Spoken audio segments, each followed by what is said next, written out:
Hi guys, and welcome to Crypto Exposed. Okay guys, I've got a post here from Ted Pillows. I'm going to go through this, and then we've got a great response from the HBAR bull, so shout out to him. And I'm going to go through this, what Ted Pillows has said and what the HBAR bull has said, and then I just want to add my own personal opinion into this as well. So let's start off with Ted Pillows. So he put a post up and he said Hedera generated $0 in revenue over the past 24 hours. HBAR is valued at $4 billion. Okay, cool. Fair point. Absolutely fair. So before I even speak on this myself, I'm going to read out what the HBAR bull said because he broke it down really well, but then I've got some of my own thoughts to add into this, okay? So the HBAR bull said in response to this, I love DeFi Llama. I think that's where he got the information from, because some people were saying that apparently it's not accurate. So I don't know how, I don't know who's right or wrong here, but let's just go through this and I'll explain my thoughts anyway. I love DeFi Llama, but they have bad info. Hedera does have revenue, and I'll drop a site below that is great to visualize network utilization and revenue. That said, the current revenue is far from where it needs to be to support the $4 billion valuation. So why might that lofty market cap be justified? Hedera is one of the few, and I would argue only, L1 that has the scalability, security, and fairness to run the world economy. Others might say it, but this network can actually do it. Not a marketplace, not an industry, the entire economy. Hedera has marketplaces with decent revenue such as SourceSwap Labs, Centex.io, and Dovu Official. Other L1s create and focus on those marketplaces using exotic tools that should not be used by the broader public to mimic the choice of entire capital markets, but they are called synthetic for a reason. Hedera allows the entrepreneurs such as the ones mentioned above to capture that revenue. They could, but prefer to stay focused on building the foundation, as the best infrastructure is critical, and that will become clear in the years to come. There are plenty of use cases that could cause Hedera's revenue to blow up. FedEx is looking to use Hedera to track their parcels. CLSQ is developing a transactional Internet of Things solution that already has satellites in orbit and hundreds of millions of objects deployed. They just need to flip the switch. Or Equity Labs working on AI data provenance, embedding Hedera tech directly into Intel and Nvidia chips, which is being introduced to market by Accenture in Europe very soon.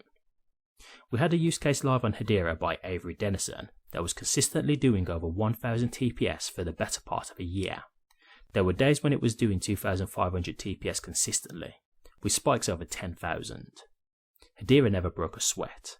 They didn't find product market fit, but another use case, maybe one of the ones listed above, could come online at any time and do similar numbers. 2500 TPS times 0.0008 cents times 3600 times 24 times 365 equals $63 million in annual revenue for one use case. And that one use case is enough to make the network sustainable. 10% of all revenue goes to token holders, which is much better than what most startups would consider. It is speculation that we get chunks of the world economy on Hedera, but Hedera can handle it, unlike most out there, and the result for supporters of the network would be astronomical. Bravo, HBAR bull, bravo. Okay, so let me get into what I think about this then.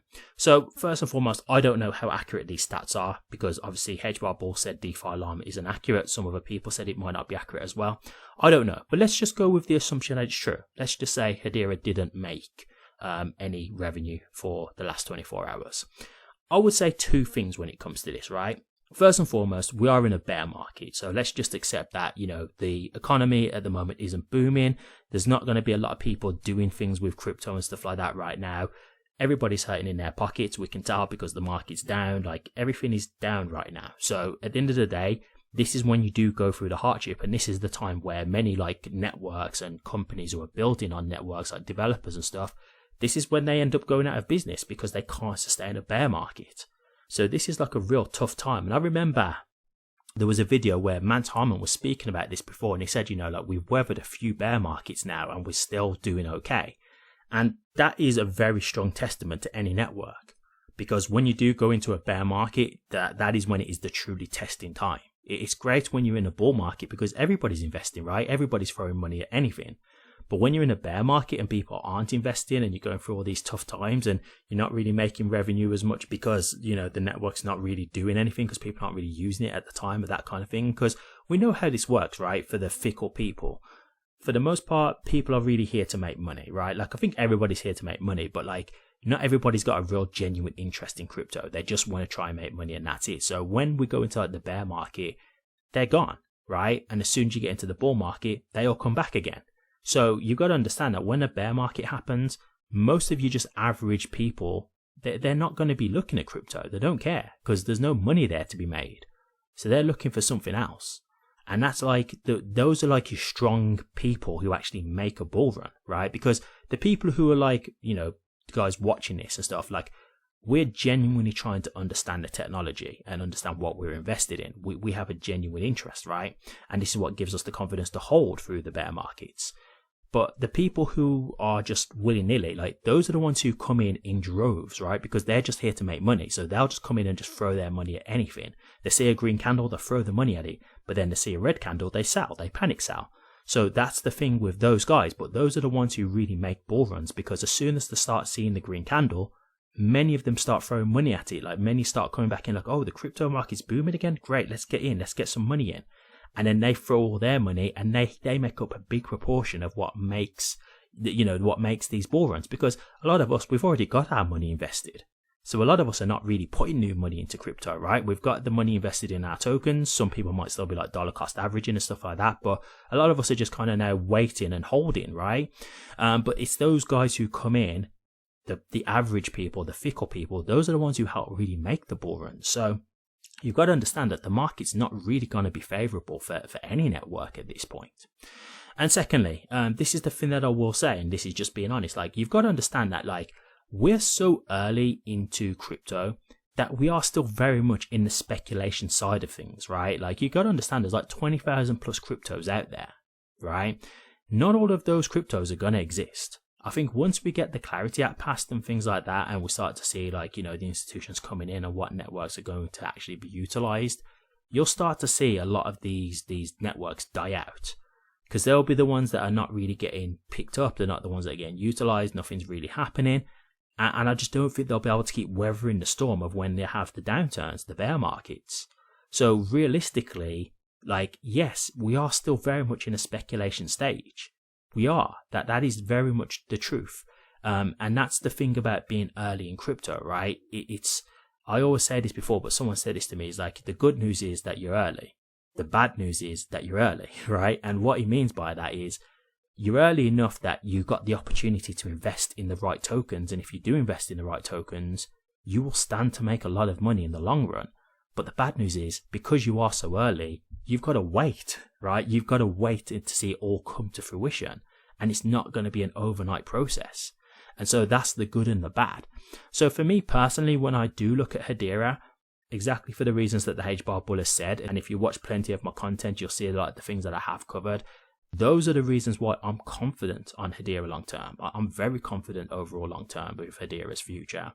And for me personally, yes, it may, like, let's just say it's not generating money right now. We're still so early, right? We are still so early in this space. Like, crypto is still not fully embraced yet. Like, yes, this has been an amazing couple of years for crypto in terms of it's now being acknowledged and taken seriously, and we can see that it's here to stay.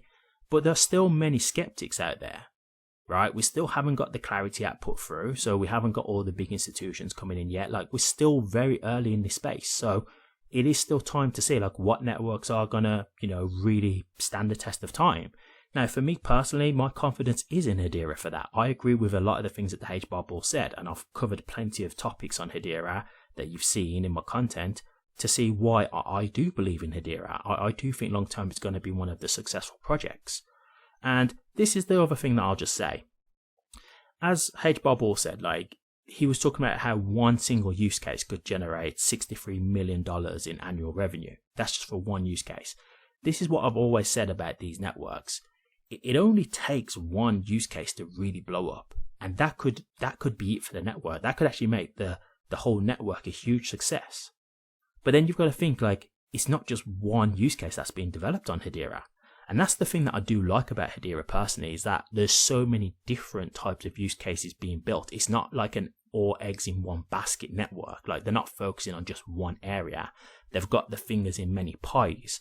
And for me, I think that's good, because you're not just relying on that one use case. Because my thing is, putting all your eggs in one basket, what if that doesn't work out? You know, what if that use case isn't as successful? Well, then what happens there is the whole network doomed to fail at that point, because they, you know, concentrated on just one area. That's what I think is good about Hedera, is that it can do so many different things.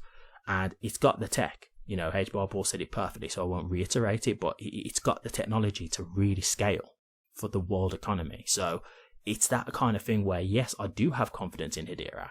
I do, because it's got the technology. It's got the governing network. Like, you can see all the aspects and attributes of Hedera, what they have, as to why it could be successful. Absolutely. So look, for me, whether this is accurate or not, it doesn't faze me personally. Now, obviously, everybody's going to take this how they, you know, how they see it and how they feel. You might look at that and it might scare you away. You might think that you don't really believe in Hedera as a network anymore. That's obviously your choice to make. I'm just telling you what, I don't feel in any way fazed by that, even if it's true. It doesn't bother me, because we're not looking at the right here and now. Because we're looking at the right here and now. Look at the price. But we've seen where HBAR was at one point. HBAR was at its all-time high, around like 56 cents or something like that. Now, I believe Hedera can go much higher than that. So I'm not thinking about the right now. I'm thinking about the long term and where we could be.